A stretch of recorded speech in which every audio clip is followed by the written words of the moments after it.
और क्या जिक्र किया, सुनो। अब्दुल कादिर जीलानी का एक धोबी था जो उनका कपड़ा धोता था। जब उसका इंतकाल हो गया तो वो कब्र में पहुंचा, और जब कब्र में पहुंचा तो फरिश्ते आ गए। फरिश्तों ने उससे सवाल किया, मन रब्बुका, तेरा रब कौन है? तो वो कहने लगा, मैं तो गौसे आजम का धोबी हूं, मैं तो गौसे आजम का धोबी हूं। जल्दी बोलो, मैं तो गौसे आजम का धोबी हूं। काश हम लोगों की जुबान पर भी यही आ जाए, मैं तो गौसे आजम का दीवाना हूं, मैं तो गौसे आजम का।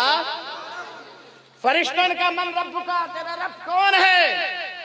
मैं तो गौसे आजम का धोबी हूं। ये क्या जवाब है नहीं? माँ दीन का, तेरा दीन क्या है? मैं तो गौसे आजम का धोबी हूं। माँ कुंता तक़ूलु फी हक़्क़ि हाज़ा रजुल, नबी के बारे में तेरा क्या अकीदा है? क्या अकीदा था दुनिया में? मैं तो गौसे आजम का धोबी हूँ। मौलाना अशरफ अली थानवी जो देवबंदियों वहाबियों के बड़े मौलाना हैं, वो कहते हैं कि जब उससे सवाल कब्र में हो रहे थे तो अब्दुल कादिर जीलानी उसकी कब्र में पहुंच जाते हैं। अब तो कह दो सुभान अल्लाह। उसकी कब्र में पहुंच जाते हैं। हाँ, और उसके बाद फरिश्तों से कहते हैं, मेरे मुरीद को क्यों परेशान कर रहे हो? मुझसे पूछो, क्या पूछना चाहे तो मुझसे पूछो। मौलाना अशरफ अली थानवी लिखते हैं अपनी किताब में, फरिश्ते मुस्कुराते हुए कब्र से चले गए। जरा कह दो मचल के सुभान अल्लाह, सुभान अल्लाह। अशरफ अली थानवी कहते हैं गौसे आदम उसकी कब्र में पहुंच गए और कहा कि मेरे मुरीद को क्यों परेशान करते हो? का ये जवाब देता, हर सवाल के जवाब में कहता है मैं गौसे आजम का धोबी हूँ। तो गौसे आजम फरमाते, ये बताना चाहता है, ये तो मेरा धोबी है, मेरे घर के कपड़े मेरा कपड़ा धोता है, ये बताना चाहता है जो अब्दुल कादिर जीलानी की गली से गुजर जाता है वो भी मगफिरत के लायक हो जाता। सुभान अल्लाह, सुभान अल्लाह। समझ रहे हैं आप? अब सुनिए, जरा जागते हुए सुनिए और बड़ी तेजी के साथ सुनिए और मचल के कह दीजिए सुभान अल्लाह, सुभान अल्लाह।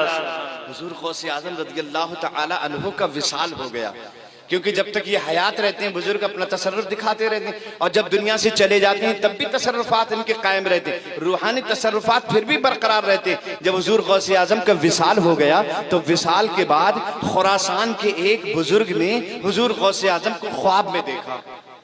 काय में देखा? ख्वाब में देखा खुरासान के बुजुर्ग ने।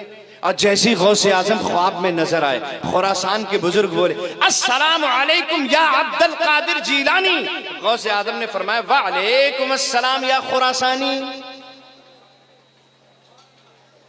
कहने लगे, हुजूर जरा ये बताइए कि आपको कब्र में फरिश्तों से कैसे छुटकारा मिला?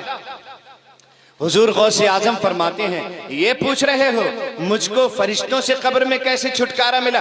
ये पूछो फरिश्तों को मुझसे कैसे छुटकारा मिला। ये पूछ रहे हो मुझको फरिश्तों से कैसे छुटकारा मिला? ये पूछो फरिश्तों को मुझसे कैसे छुटकारा मिला। का हुजूर क्या मतलब? का इसका मतलब यह है कि जैसे ही फरिश्ते मेरी कब्र में आए और उन्होंने आने के बाद मुझसे कहा, मन रब्बुका, तेरा रब कौन है? मैं बोला ही नहीं। अब्दुल कादिर मन रब का, हम आप ही से पूछ रहे हैं आपका रब कौन है? तब गौसे आजम ने फरमाया, तुमको मेरे नाना की वो हदीस याद नहीं? अब्दुल कादिर कौन सी हदीस? का तुमको मेरे नाना की वो हदीस याद नहीं? मेरे नाना ने इरशाद फरमाया था, एक मोमिन जब दूसरे मोमिन से मुलाकात करे तो पहले सलाम करे। बताओ तुमने मुझसे सलाम क्यों नहीं किया?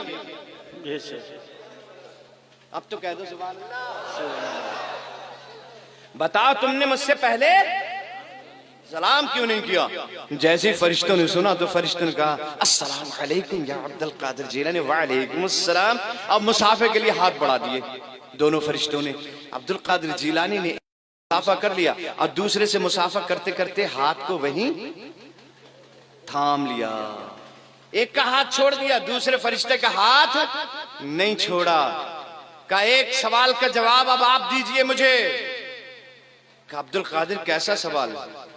कि ये बताइए जब मेरे रब ने फरमाया था इन्नी जाइलुन फिल अर्दे खलीफा, मैं जमीन में अपना नाइब उतारने वाला हूँ, जमीन में अपना खलीफा भेजने वाला हूँ, तब तुमने ये क्यों कहा था? कालू अतजअलु फीहा मैं यफ्सुदु फीहा व यस्फिकु दिमा, ये तुमने क्यों कहा था या अल्लाह तू ऐसे को खलीफा बनाएगा जो जमीन में जाने के बाद फसाद करेगा, झगड़ा करेगा, खूरेजियां करेगा, ये तुमने क्यों कहा था? अब्दुल कादिर जिलानी, इसका जवाब तो हमें नहीं पता, इसका जवाब हम अपने बड़ों से पूछ के बता पाएंगे, मशवरा करके बता पाएंगे।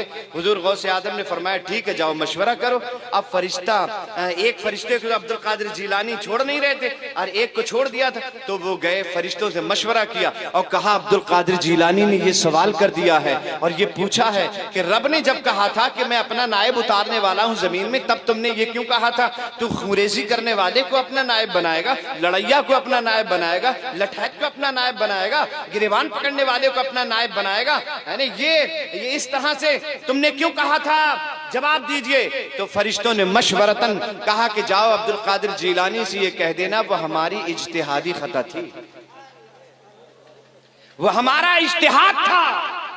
अब्दुल कादिर जिलानी से फरिश्ते ने आकर कहा वो बड़ों का मशवरा है, वो हमारी इज्तिहादी खता थी। गौसे आजम फरमाते हैं इज्तिहादी ही सही थी तो खता, जरा ये तो देख लेते बारगाह कितनी बड़ी थी। जैसे ये गौसे आजम ने कहा बारगाह कितनी बड़ी थी, बारगाह कितनी बड़ी थी। गौसे आजम रज़ियल्लाहु ताला अन्हु ने जब ये कहा कि बारगाह तो देख लेते, फरिश्ते कहने लगे या अल्लाह अब्दुल कादिर से छुटकारा दिलवा दे।